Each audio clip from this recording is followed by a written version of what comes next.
Nous allons parler de l'origine de la souffrance. L'homme souffre par ignorance parce qu'il ne sait pas comment il fonctionne. Nous allons expliquer le fonctionnement du cerveau limbique, c'est-à-dire le système réactionnel chez l'homme qui crée l'émotion et qui crée après les mémoires. Et bien sûr le refoulement. Pour qu'une émotion puisse se créer, il faut que l'individu soit en phase avec un déclencheur extérieur. Les déclencheurs sont multiples, ils sont tout ce qu'il y a dans l'environnement. Et là, on va parler d'une personne qui se fait insulter. Comment se passe donc le processus de la souffrance quand on se fait insulter? Parce qu'en troisième dimension, l'individu n'accepte que les éloges et refuse systématiquement tout ce qui est désagréable. Il faut qu'il y ait donc un déclencheur, et là on va dire que cette personne se fait insulter. À ce moment-là, le déclencheur, c'est la personne qui insulte cette personne, et il va se passer que la vision de l'individu passe par les organes sensoriels, donc la vue, l'ouïe, et il va y avoir un circuit qui va se faire.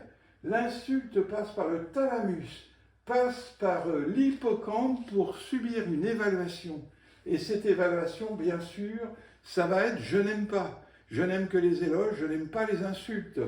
Et là, il va y avoir à ce moment-là une sensation désagréable par rapport à cette évaluation. Et ensuite, le circuit continue jusqu'à une petite zone qui s'appelle l'amygdale cérébrale qui va entrer en réaction face à cette sensation désagréable, et tant que l'individu est en face du déclencheur, il va y avoir une multiplication réactionnelle qui va libérer des excès d'hormones, adrénaline, noradrénaline, associés à d'autres hormones et qui vont provoquer trois impacts. D'abord, un impact physique. On ressent comme une tension au niveau du corps. Un impact psychologique, la souffrance, parce que, eh bien, on n'aime pas se faire insulter. Ensuite, un impact physique quantique. Cette multiplication réactionnelle va faire une création d'énergie sous-lumineuse, l'émotion. Pour la colère, ce qui va se manifester, donc ça va être l'élément feu, et parce que la personne a très chaud lorsqu'elle se met en colère. Et si c'est la peur, eh bien en prédominance, ça va être l'élément air, parce que la personne va trembler, mais le tout de cette multiplication va créer une émotion.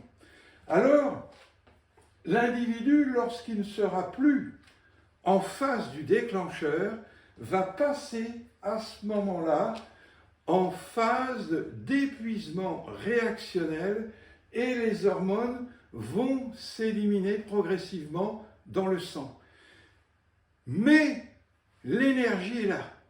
L'énergie est toujours là. Et l'individu, en rentrant chez lui, d'un seul coup, va être confronté de nouveau au déclencheur, mais cette fois-ci intérieur, la pensée, qui va faire ressurgir donc la scène qui l'a mis en colère, et de nouveau, il va redonner de la vie. Il va redonner de la vie en disant « j'aurais dû faire ceci, j'aurais dû moi aussi l'insulter, j'aurais dû donc lui mettre ma main sur la figure ». Vous connaissez bien le principe dans ce cas-là de l'émotionnel. Et il va redonner de la vie et en même temps, eh bien, il va refouler. Il va se passer à ce moment-là que quand il rentre chez lui, il est complètement donc emprisonné dans son schème de souffrance, et il va essayer à ce moment-là d'alléger sa souffrance par une compensation qui peut être à ce moment-là, eh bien, de boire un peu d'alcool. Il va boire peut-être un whisky, 2 whisky pour arriver à calmer cette tension, ce qui va provoquer de la dopamine associée aux autres hormones, c'est-à-dire des hormones de plaisir. Mais lorsque la dopamine va s'éliminer dans le sang, eh bien il va de nouveau se retrouver confronté à la souffrance qu'il a connue, parce que la mémoire va ressurgir et il va continuer sempiternellement à lui redonner de la vie. Alors, qu'est-ce qui va se passer? Une nouvelle situation va arriver. Il va rester peut-être plusieurs jours dans cette situation-là. Et là, par exemple, bon, ben là, c'était une insulte. Là, on va prendre comme exemple, par exemple, son patron le convoque. Oui, on est le lundi, il le convoque pour le vendredi. Et lui, comme il est encore réactionnel, eh bien, il va se dire, oh là là, qu'est-ce que j'ai fait? Et si ça se trouve, mon patron veut me licencier. Et à ce moment-là, il va créer un scénario imaginaire et il va lui donner de la vie, de la vie, de la vie, de la vie. Et pendant ce temps-là, eh bien, la situation précédente va se refouler dans l'inconscient pour donner priorité à la nouvelle situation. C'est ça le processus du refoulement. Alors là, par rapport à ça, eh bien, on va dire le vendredi, son patron le convoque et il s'aperçoit qu'il voulait lui parler un projet, mais il a créé de nouveau une nouvelle, on pourrait dire mémoire, hein, une nouvelle situation.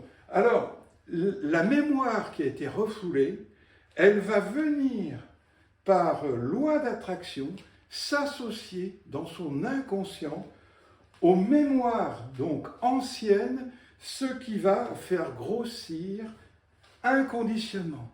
C'est conditionnement de colère, conditionnement de peur, vous voyez, tous les conditionnements, parce que l'esprit humain est complètement fragmenté, et à ce moment-là, eh bien, l'individu va même être capable de pouvoir installer aussi ce qu'on appelle un masque social pour paraître, parce qu'il ne veut pas, par exemple, que l'environnement, ses collègues de travail, puissent percevoir qu'il est dans les peurs.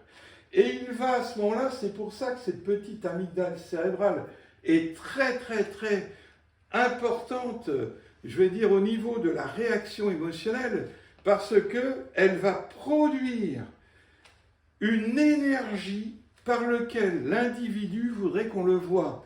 C'est-à-dire, comme il va créer à ce moment-là qu'il voudrait qu'on le voie comme un homme sûr de lui, eh bien, il va créer l'image et il va créer l'énergie qu'il va garder toute la journée pour paraître.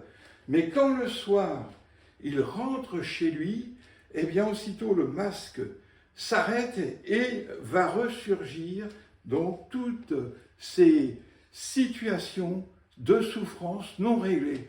C'est pour ça qu'en troisième dimension, l'homme ne peut pas être heureux, parce qu'il vit sempiternellement dans l'émotionnel, il redonne de la vie à son passé, grâce à cette petite amygdale cérébrale qui n'est pas plus grosse qu'un petit pois, il va redonner de la vie au passé, il va créer de l'imaginaire qui le fait souffrir, parce que c'est des peurs encore, mais jamais il est dans le silence, jamais il est dans la tranquillité.